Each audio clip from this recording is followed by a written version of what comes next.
Silipin mo kung nandyan ba yung pamilya mo. Oh, kung may itak tol. Wala, may tao diri. Isara pa na. Parang wala yung pamilya mo dito.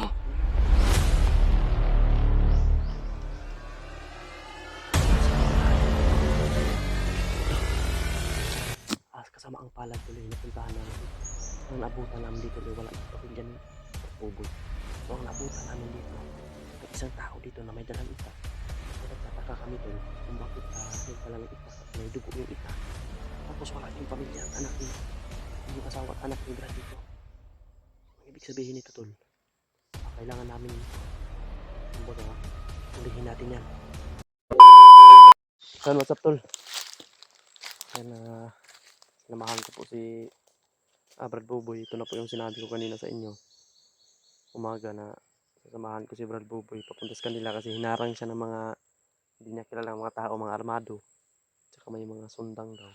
May mga itak ba na dala. Bagnot naman dalan rin Brad. Pwede rin matig-agi giday. Tiyo ay bukid giday kay diri tol. Tama yung sinabi niya ba na pataas pa yung lalakaranin.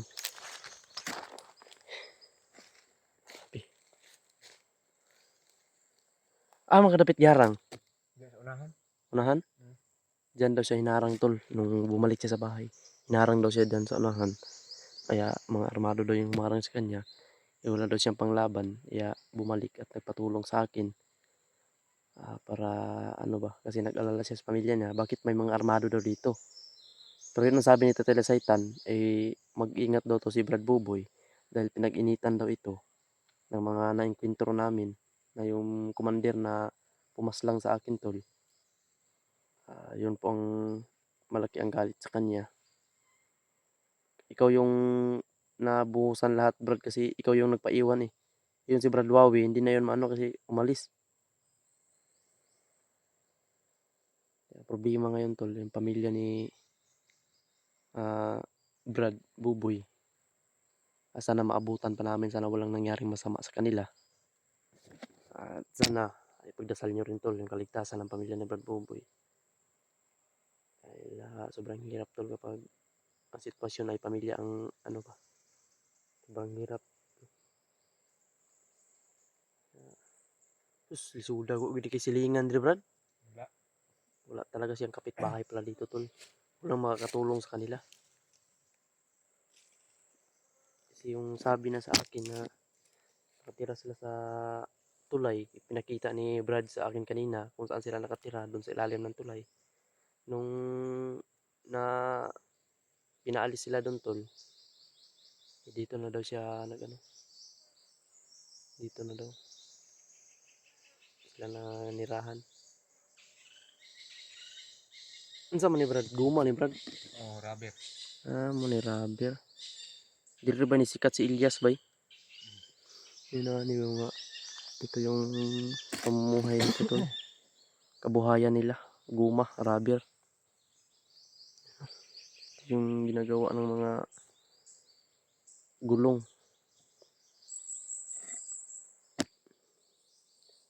Ano, lakad tayo? Tapos ilang oras na ilang oras na tayo naglakad Brad? 3 na. 3 oras na hindi pa kami nakaabot sa kanila tol. Pero sabi niya hindi na daw kalayuan. Malapit na tayo. Ito lang, pagdasal niyo po ang kaligtasan namin dito.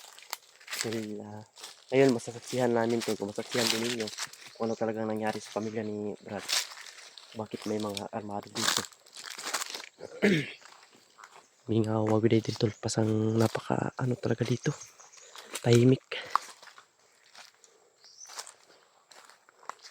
Huni ng ibon lang yung maririnig mo dito. May mga haling. May mga ano dito.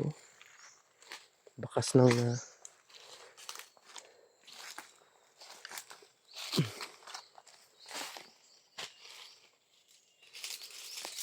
ang tanaw sa unahan ba dapat si napatoy mo giingon diha ba? Narangan ta gano. Diri ka giharangan.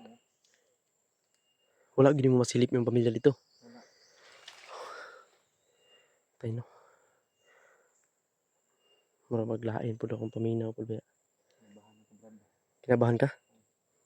Tol, kinabahan si Brad Buboy, tol. So to, mura mo nilapiti sa unahan.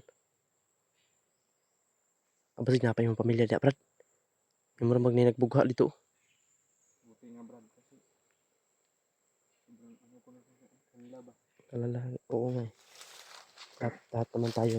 Kapag tayo yung padre di pamilya, tayo yung nag-ano sa kanila, taguyod.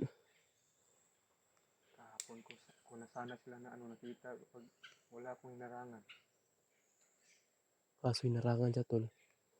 Kaya yung pira na ibinigay ko sa kanya na ano sana, pamasahe niya, eh, na pagbalik, eh, nahurot, naubos. Kasi kailangan niya bumalik, nagpatulong sa akin kasi natatakot din siya, tol, kasi mga armado yung kalaban. Tapos mag-isa lang siya.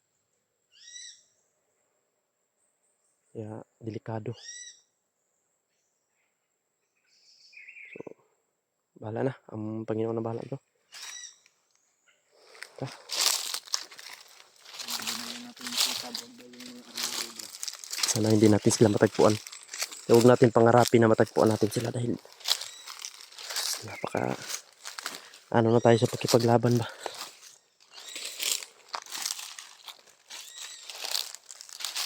Hanggang kaya yung pamilya ko yung ngayon Brad na nakita nga ako Brad.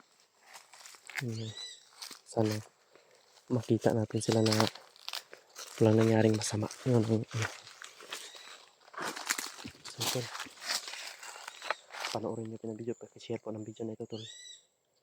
Panoorin nyo hanggang dulo at makikita nyo kung ano talaga ang tunay na nangyari dito. Sino nga yuta? Dili yung mga Brad? Dili. Finance lang midre Brad. Si social lang pa yung nag-maintain dito, tol. Pero ang kaso sobrang layo. Malayo sa lungsod. Kailangan paanuhin mo muna yung pawis mo bago ka makarating sa bayan. Sobrang layo ng bayan, tol. Ako, Ginoo ko. Kung ako siguro dito kapag ako sanay naman ako sa bundok. Kapag kayo ang mag-ano dito, tol, parang hindi kayo babalik ba pag makapunta kayo dito. Hindi na kayo babalik siguro. Hindi na kayo uulit. Doon lang ang balay niyo, Brad. Ang payag mo? Sa unahan. Payag? Oh. Dako na mong payag? Hindi maliit. Maliit. Yun nasabi niya sa akin, tol, yung tinitirahan niya daw na kubo. Eh, wala daw, ano, tawag niya. May bubong pero wala daw, ano ba. Si dati kasi ang bubong daw nila diyan, kapal. Ayun, sabi niya, binigyan daw siya ng, tawag dito, yero, ng may-ari nitong lupa. Pero yung hindi brand new, yung may mga buslot na daw. Yun nasabi na sa akin, kapag umuulan, eh, basang-basa daw sila.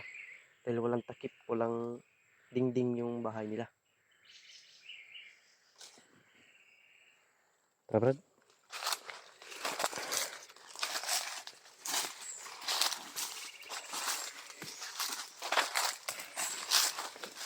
Yun. Patuloy pa rin kami. Mga puno nakyat ko Brad ito. Ito, mga inyog. Dito ka umaakyat. Pila po yung na-income mo sa ano, Brad? Magkano yung kita mo? 100 sa araw. Sa araw? Oh, 100. Kasi mahirap kasi ganyan, no? Pag umakyat ka. Kapag mahulog ka dyan. Kasi yung ganito kasi, buwis buhay yung pamumaya ganito din, no? Napakalayo talaga sila sa ano, tol. Nasa gitna talaga sila ng bundok pala. Kaso may mga tanim dito, tol. Kaya siya pala yung nag-aalaga ng mga tanim dito. Mga prutas.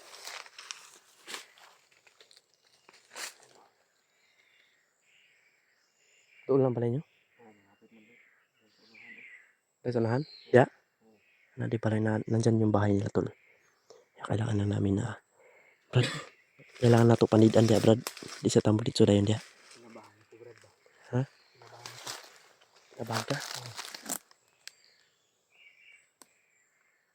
Dito mo. Baka may ibang nangyari dyan. May nangyari sa pamilya ko Brad ba? Ano gagawin natin? Silipin natin. Silipin natin Brad kasi kubo na yan namin. Silipin natin. Tol, nandito na kami sa kubo ni Brad Tukoy. Silipin muna namin kung nandiyan pa ba yung pamilya niya. Ha? May tao. May tao? Hindi ko yung kalalaban. May tao dito. Hindi ko lang Nasaan ba? May dalang itak, Brad. Ha? May dalang itak, Brad. Baka yung pamilya ko niya, Brad ba? Hindi ba yan yung marang sa'yo? Hindi yan. Parang ano, kasama to ba? Yan yung kubo niya, tol. Lapitan natin konti. Napalag niya.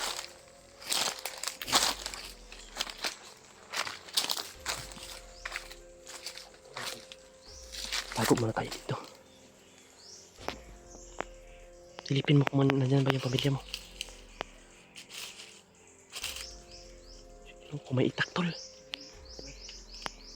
Wala, may tao diri. Isara pa na. Parang wala yung pamilya mo dito. Wala dito, Brad. Anong klaseng mga hayop to? Lah.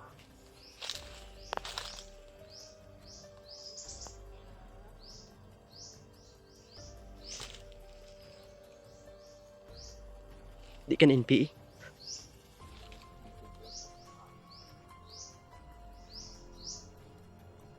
Tay, wala gid ang pamilya ni mo, Brad. Wala dito yung pamilya ni Brad Boboy, tol. Pinatay na nila, Brad ba? Ha? Baka pinatay na nila. Huwag kang mag-alala. Imbestigahan natin to. Kailangan natin mahuli yan. Baka may alam yan sa pagkawala ng pamilya mo dyan. Hindi kayo umalis yung pamilya mo dito. O, hintayin ka talaga nun. Hindi alam, Brad. Kasi ba't nandyan yung tao na, Brad ba? Bantay. May dalang itak to. Kilala. Nanapaw gidugo ang mga, ano? Ang itak, may dugo. Baka ano nga. Ang anak ko, Brad ba? Baka pinatay na yan, Brad. Tayo na. So, ito. Kasama ang palad tuloy, napuntahan namin dito. Ang naabutan namin dito, wala yung pamilya ni Brad Boboy. So, ang naabutan namin dito, may isang tao dito na may dalang itak. Kaya nagtataka kami tol, kung bakit nagdala ng itak at may dugo yung itak. Tapos wala yung pamilya at anak ni, yung asawa at anak ni Brad dito. Ibig sabihin nito tol, kailangan namin nito. Kumbaga, ulihin natin yan. So, tanungin natin. Kasi nandyan yan, baka alam niya kung sino man yan, kung anong klaseng lahi ng mga hayupak na yan. Iba yung intention niya dyan. Parang may hinahanap. Parang may hinihintay, Brad. Baka makasamahan nito hinihintay.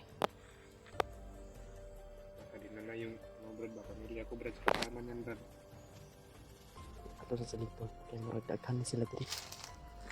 Wata kabalo ba sige himo ra po ng patibong. Baka bitag lang yan ba? Kailangan natin silipin muna yung paligid. Baka nakaabang lang sila dito yung karamihan. Yung sinasabi mong hinarangan ka. Kasi sabi mo may mga itak din dala. Baka kasama nila yan. Oo. Ikaw po, Brad.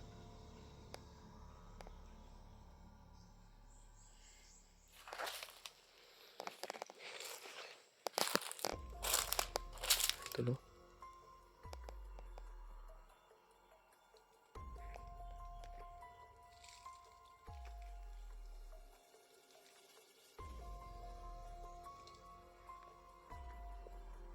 Daot talaga dani nga kubo tol. Yan yung tinitirahan nila oh. Butas-butas nga.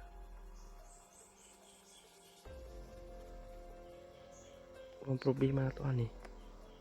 Ang sahon tali pagkuhan doon. Hindi tayo magkumpiyansa, Brad. Kasi may itak, Brad. Nga, magplano muna tayo ng maayos.